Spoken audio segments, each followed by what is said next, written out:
anything, okay?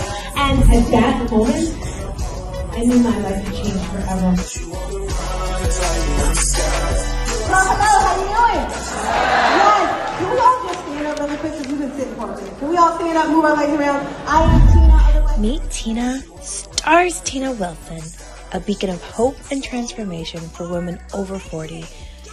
As a licensed life and health coach, Tina specializes in empowering those who have faced life's toughest challenges. Here's the edge of your seat. So when someone says, Tina, how did you do? I'm going to say, I had it at the edge of their seat. Drawing from her personal triumphs over tragedy, Tina guides women on a transformative journey.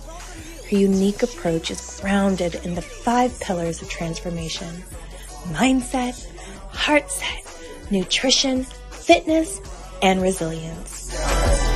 Tina's mind, body, and soul awakening program isn't just about surviving, it's about thriving. Through her online fitness boutique studio, she merges physical well-being with emotional growth. As an international motivational speaker, Tina's voice resonates across continents. She inspires and educates through her podcast, her dynamic presence on platforms like Clubhouse and Toastmasters International, and her compelling storytelling. Celebrating her latest achievement, the publication of her first book, No More Traumedy, Tina continues to leave a lasting mark in the art of transformation. I said I need to make a book for anyone who's had some type of trauma or tragedy, because there's no playlist. People don't like to talk about it. Remember, I was with my coach and I'm like, well, this person's got a cool thing. They do motivation. They do finances. I talk about traumedy. That's not cute. He's like, Tina, you make traumedies look good. Yeah. Stars Tina Wilson, transforming lives by overcoming one traumedy at a time. Hey, grand rising to you and also you. So I was searching for like a decent background for you guys, but it was kind of challenging because I forgot my AirPods this morning. And if I would have went to my regular spot, you would have heard crickets. You would have heard the cars going by. So I'm legit like in a back corner, but that's okay. Welcome. Welcome to the 7 a.m. cup of motivation. When you come into this space, you're going to get the motivation, the inspiration, and the transformation, family and friends. I am here Monday through Friday, 7 a.m. with all the energy. Now, today and this week, it's all about surrendering. It's all about transforming through keeping your word. Yes. Now, I posted something yesterday that I saw Eric Thomas say. And if you don't know who Eric Thomas is, get from under the freaking rock, okay? Eric Thomas is one of my favorite motivational, inspirational, transformational speakers because he talks from the gut, right? It's here. And when he comes in hot. Like, he's got this song. I used to play it when we were on the bike, and it was like no days off, right? Monday, I grind. Tuesday, I grind. Wednesday, I grind. Thursday, I grind. Friday, Saturday, Sunday, just like grinding every single day.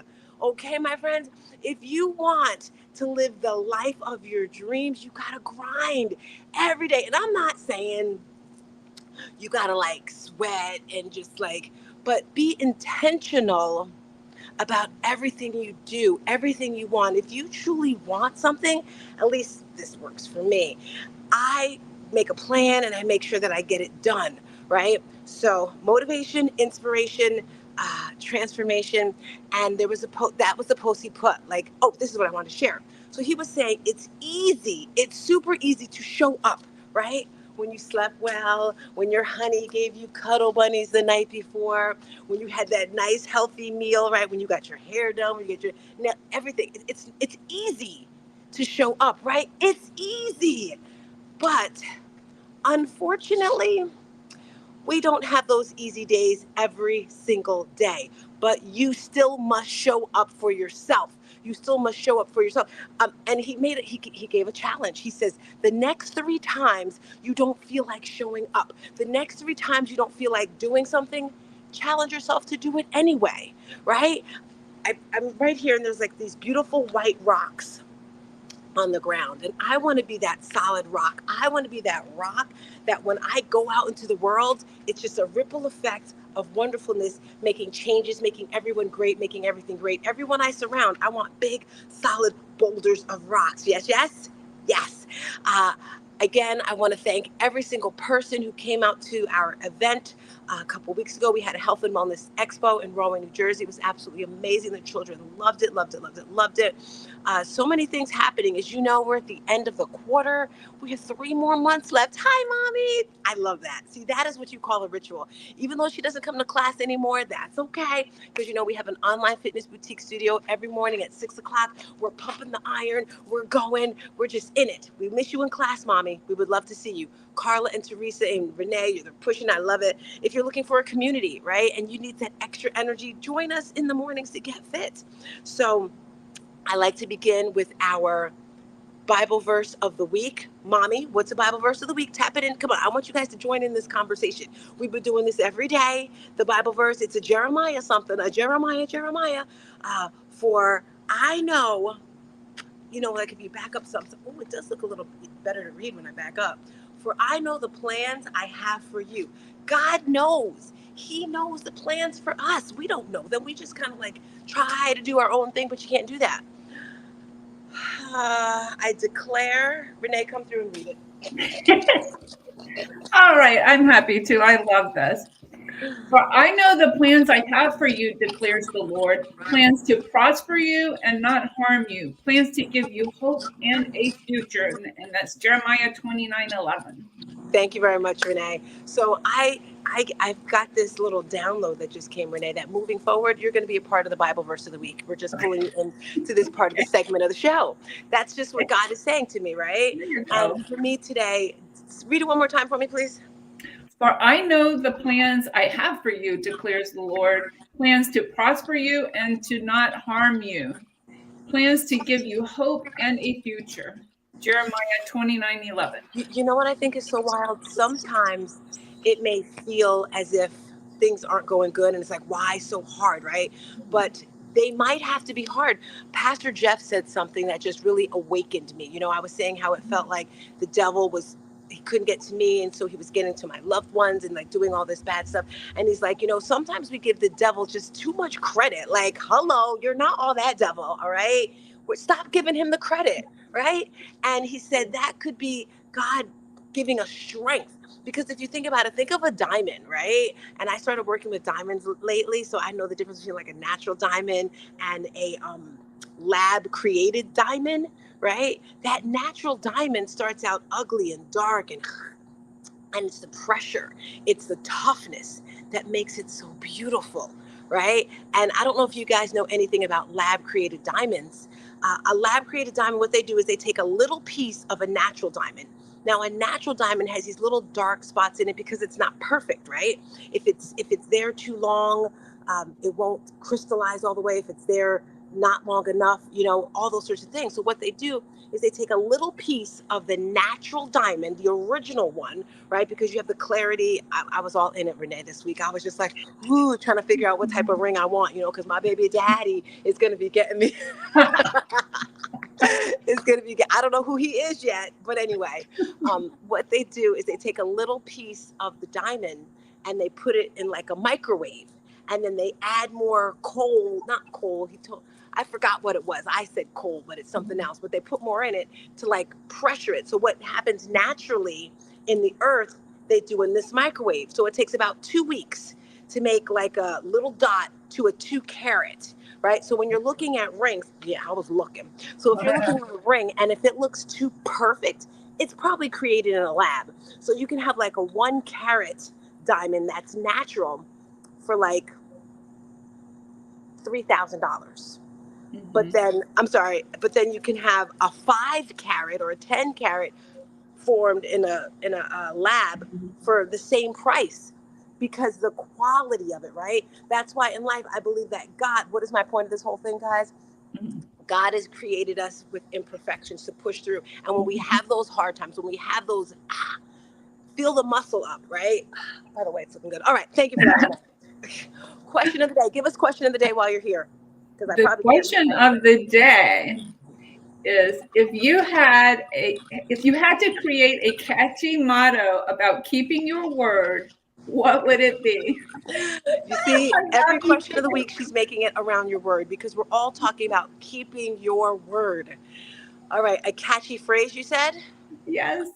A catchy phrase, a catchy phrase, a catchy phrase. Word, word. Give me a beat, Renee.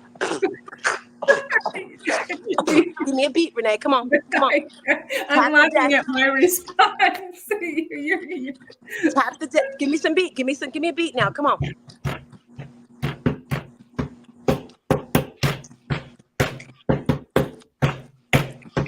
When you keep your word, you are the word. When you keep your word, you are the word.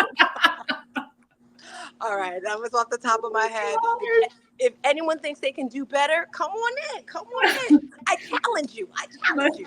Thank you for that, Renee. Mine was keep your word like a dog keeps a bone, fiercely and without distraction. Oh my God. You went to Chat GPT for that. I know you did.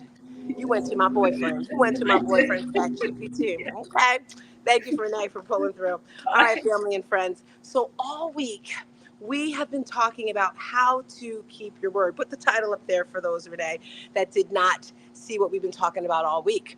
And then we're going to go through the first 3 or 6 and then go through. So how to keep your word and surrender your excuses. Let's recap from the week. Number 1, when we were talking about keeping your word, is identify your excuses. 2, spend time asking yourself, why do you make these excuses? 3, start keeping your word to God and yourself. 4, find support that will hold you accountable. 5, stop committing yourself until you are sure. 6, realize that you are no better than your word. All right, so for today's 3, today's 3. All right, so I can't understand. I can't read that, Renee, so come on through again. It says number 7 is understand how any kind of excuse impacts the institution or individual you gave your word to. Gotcha. All right, here we go.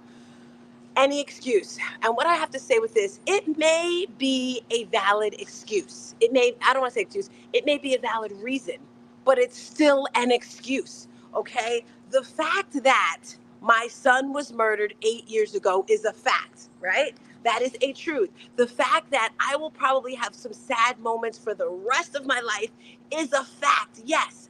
But it's just an excuse if I say, I'm not going to work out because my son was murdered. I'm not going to be the best version of myself because of that traumedy. I'm not. Those are just excuses. Yes, it's a valid excuse. Traumedy, we talk about this all the time. This is my platform. This is my jam. Yes, family and friends, I want you to embrace them because once you recognize that you have a problem, and I don't even like that word problem because when I think of problem is it's like you can't solve it. When I hear problem, it's like, so I need to stop saying that, right? Because I've been saying it a little bit lately. But when you recognize that you have a serious situation going on in your life, the only way you're going to push through it is to say, okay, so this is going on when I get mad. The only way you're going to stop it is if you recognize it. Yes. So stop the excuses, even if they're valid. If you say, and I do this myself, right? I speak from experience. Everything I do and say, I speak from my personal experiences or from my clients.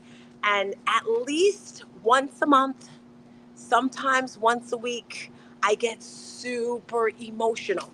Yesterday was one of those days, but I did really good. Actually, the past 2 or 3 days, if I'm being totally honest, I've been super emotional. And then I was like, I'm getting mad at the person, mad at myself. And I'm like, you know what?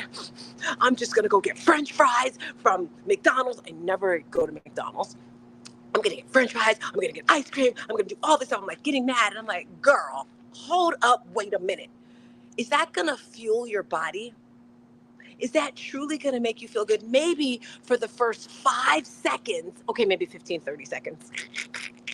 When you're eating it, you're like, nom, nom, nom, nom, and then it's like, okay, it's really not that good because you get this feeling in your stomach. It's like, it's not worth it, right? So there's no excuse. I don't care if it's valid. I don't care if it's not, that you can't do something. If you say, well, I'm hurt. I hurt my shoulder. Let me tell you, dude, all right? I've been on this fitness journey working out full-time professionally since 2014. I said it, right? I cannot tell you how many injuries I have gotten, because when I say I work out, I go like hard. I remember one time I was doing box jumps and I like scraped up my shin where my shoulder was hurting. My cousin is a doctor. She does acupuncture and cupping. And this is when I wasn't eating meat. And she's like, girl, you have to eat meat. Your body needs meat. She's doing acupuncture. She's like, you're always in pain. Because I would just go hard. It was no excuses. Use it as your therapy, right? By the way, I have therapy in a few, so keep me on track, Renee. Let's go to the next topic. All right, number next. Did you put it up? If you put it up, Renee, I can't read it. Okay, go. Yeah, it is come to grips that your commitment has to override what you think is a great opportunity. One more time. Come to grips that your commitment has to override what you think is a great opportunity. So I want to thank you. I want to get into that word commitment first, all right? Because I use this a lot. When I'm teaching or coaching someone, I'll say your commitment is 5. Your goal is 7 to 10. Why? A commitment is something you're going to do, no ifs, no ands, no buts, right? I commit to being the best mother I can be no matter what. I commit to being the best wife that I can possibly be. You have to see these things. When I was leaving my women's group the other day, my women's church group, entrepreneur group, we were walking to the elevator, and it was funny because the leader, they were talking about like prophecies and things like that. And we were joking around, and one girl was like, well, I need you to find, to prophesize my husband or whatever. And then as we were walking to the elevator, it was a bunch of us. And one of the ladies, Coach Tabby, she had said, well, you know what? The best way to find a husband is to start acting like a wife beforehand. Because it's not like you're going to find the man and then start acting like the wife. No. Walk like a wife, talk like a wife, heck, dress like a wife, right? If that's what you want, that's what you have to perceive yourself to be. So commit to doing what you want to do so you can get the opportunities you want, right? As I watch that sizzle reel, it just motivates the crap out of me. And to be honest with you, I feel like I haven't even done that much this year. I'm going to have to do a recap of what I've done, because I look at that, because all that sizzle reel is what I did last year.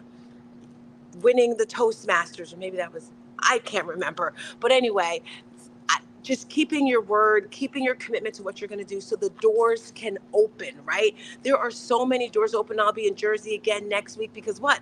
The doors are opening. I have a couple of meetings today. Doors are opening. It's all about relationships. I was watching another, this is why, someone said it's addiction.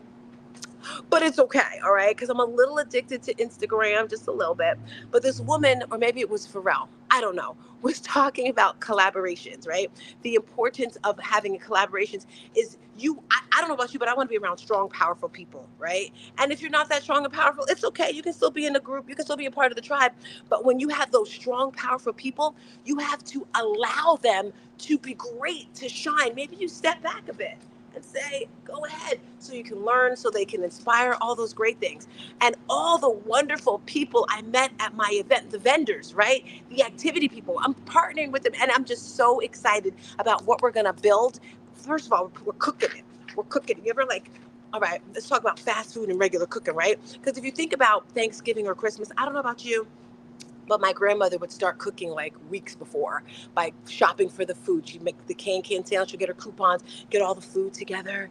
And then 2 days before, she'll start prepping it. And then the night before with the turkey, all the stuff. I don't know, because I don't really cook turkeys like that. But it takes time, right? It's got to marinate. You got to marinate the meat. I don't do ribs and stuff, but then you got to rub it in and all that sort of stuff. My point is, if you're creating something great with other people, you have to let it marinate. You have to let it sit, let the thoughts come and go. It's the same thing when writing my book. Our first book, I couldn't attack it all at once because it's about traumedy, when the energies of a trauma and a tragedy collide. It's crazy, right? I can't attack all that all at once. So when you're committing to something, let it cook, let it get together, and then it's going to just flow like the ocean. All right, Renee, give us number next. Number next. Expect at least one benefit from keeping your commitment. Ooh. And when we say commitment, we mean keeping your word, right? And you may not want to do it. I cannot tell you how many mornings I just did not want to get up. Things may change, things may flow. You may say you were going to do something and then it's like, I don't want to. So this is what you can do, all right? Because who was I talking to? I was my good friend. When I was in Jersey, I went out with my good friend. I'm like, hey, I'm coming back in 2 weeks. Let's do, because it's not Thanksgiving, Lord. Halloween is coming up. And I'm like, let's go for a hayride. Have you ever been on a hayride? And he's like, no, I've never been on a hayride. I'm like, what is wrong with you? I'm like, let's plan such and such date. And he's like, I don't plan things. And I'm like, what are you talking about? Like, what's wrong with you?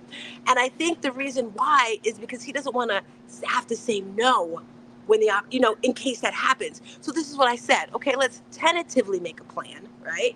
And if it happens, and just be honest, people, be honest. If you don't feel, you know what, I woke up this morning, I really don't feel like doing such and such. You know what, I really don't want to do that anymore. And just say no, right? No is a complete sentence. You don't have to go on and on as to why you don't want to do it. So you're going to get so much benefit when you keep your word. And so before you even say you're going to do something, say, that's a great idea. Let me ponder on it. Let me think on it. I'll get back to you on it. You don't have to give an answer right away. Or if you're around me, because I'll be like, I want to answer. Answer me now. Yes or no. Yes or no. That's me. I'm like, it's a yes or a no. Tina, I understand that you need a yes or no answer, but I can't do that for you now. Let's wrap up these three, Renee. Actually, let's wrap them all up from the top. From the tippity top. Here we go. Wrapping up all of the reasons. Number 1, identify your excuses. 2, spending time asking yourself, why are you making excuses? 3, start keeping your word to God and yourself. 4, find support that will hold you accountable. 5, stop committing yourself until you are sure. 6, realize that you are no better than your word. 7, oh Lord Jesus, understand how any kind of excuse impacts the institution, oh Lord Jesus. Go to the next one, Renee. Hopefully they can read it. Number 8, I don't have my glasses on, guys. Come to grips that your commitment has to override what you think is a great opportunity. And 9, expect at least one benefit from keeping your commitment. Put the title up there again, Renee. This is what we've been talking about all week, how to keep your word and surrender to the excuses. When I say surrender, I just think of putting my hands up. It's okay, I got this. Remember, God has always got your back, family and friends. I am Stars Tina. This is your 7 a.m. cup of motivation. We're here Monday through Friday, bringing you the motivation, inspiration to transform your life, right? If you want to transform your life, it starts with your mindset. We have so many things coming up. Make sure you go to our website. Everything that I'm doing is all in honor of my sonny boy, Jamal Gaines. Renee, if you're able to put that clip up there, that'll be great. We have a Give Butter, which is kind of like a GoFundMe account for all the things that we're doing. So if this has touched your heart in a little bit, you can give a donation. Renee, if you can pop it in anytime. We have our book launch coming out November 23rd. We have our event, Hope for the Holidays, which is an event for anyone who's lost someone, and it just kind of gives you that extra support during the holidays of Thanksgiving. The young entrepreneur was killed at a business he owned downtown. Laying there in a puddle of his own blood at that point. Literally holding him and screaming his name as he's taking his last breath. Gaines was 21 years old when he was murdered.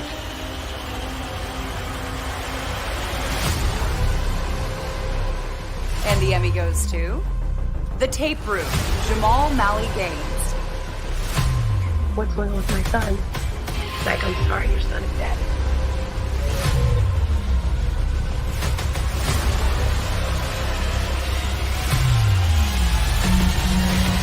And the last time I saw my brother was in the hallway where he died. And I told him, you need to get a gun.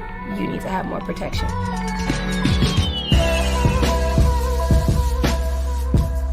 Somebody knows something. Somebody out there has some answers about what has happened. This is ridiculous. Okay, it should not happen. This needs to stop.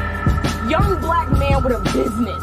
Yes. You see what I'm saying? Yes! They were coming after the store, even though they shot him, he was still just fighting as he was going down. He went out there charging like a lion, and that's what we named his foundation after, Lion-Hearted Legend, because he had so much freaking heart.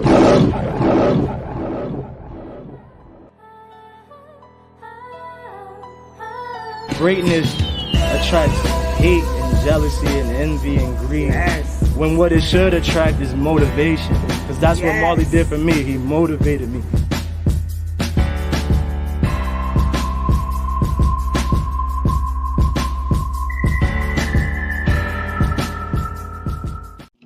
Hey, thank you for that, Renee. See you guys tomorrow, 7 a.m. Cup, peace, and a bottle of hair grease. Bye.